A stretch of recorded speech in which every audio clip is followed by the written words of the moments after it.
Good morning, I'm Judith, and here's what's making headlines today, June 17th, 2025. A brutal midnight shooting shocks Kuala Lumpur near a Cheras mall. President Trump signs off on car tariff relief in a limited UK-US deal. And Japan's Prime Minister Ishiba walks away from talks with Trump, with no trade breakthrough in sight. These stories signal big shifts from violent crime at home to economic tension abroad. Let's get into the full story. Fernando, take us there. Thanks, Judith. We begin in Kuala Lumpur, where a horrifying shooting unfolded just after midnight near a shopping mall in Cheras. Two men, believed to be in their 40s from Cebu, Sarawak, were ambushed by helmeted gunmen as they approached their parked car on Jalan Lok U. Shot in the head and body, both victims died on the spot. The attackers fled in a vehicle, and police are now combing through CCTV footage and witness accounts.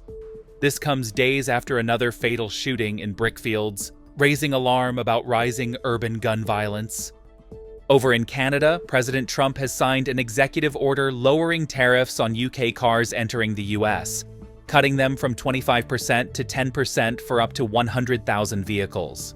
UK Prime Minister Sir Keir Starmer hailed it as a very important day, though critics argue it's just a partial fix.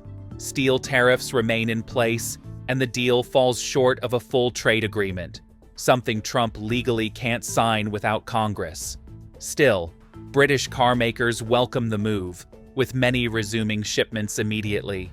Trump characteristically added, "You know why the UK is protected? Because I like them."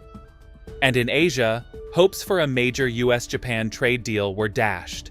At the G7 summit in Kananaskis, PM Shigeru Ishiba and Trump agreed to keep negotiating, but reached no resolution. The two leaders clashed over steep tariffs on Japanese cars, 25%, that could cost Japan over $17 billion in lost exports. Ishiba remains under pressure at home, facing declining support ahead of national elections. He'll meet Trump again at the NATO summit later this month, but time is running out. A tragic crime in KL, a halfway deal across the Atlantic, and a tense stalemate in the Pacific. Today's headlines show just how fast the world is shifting.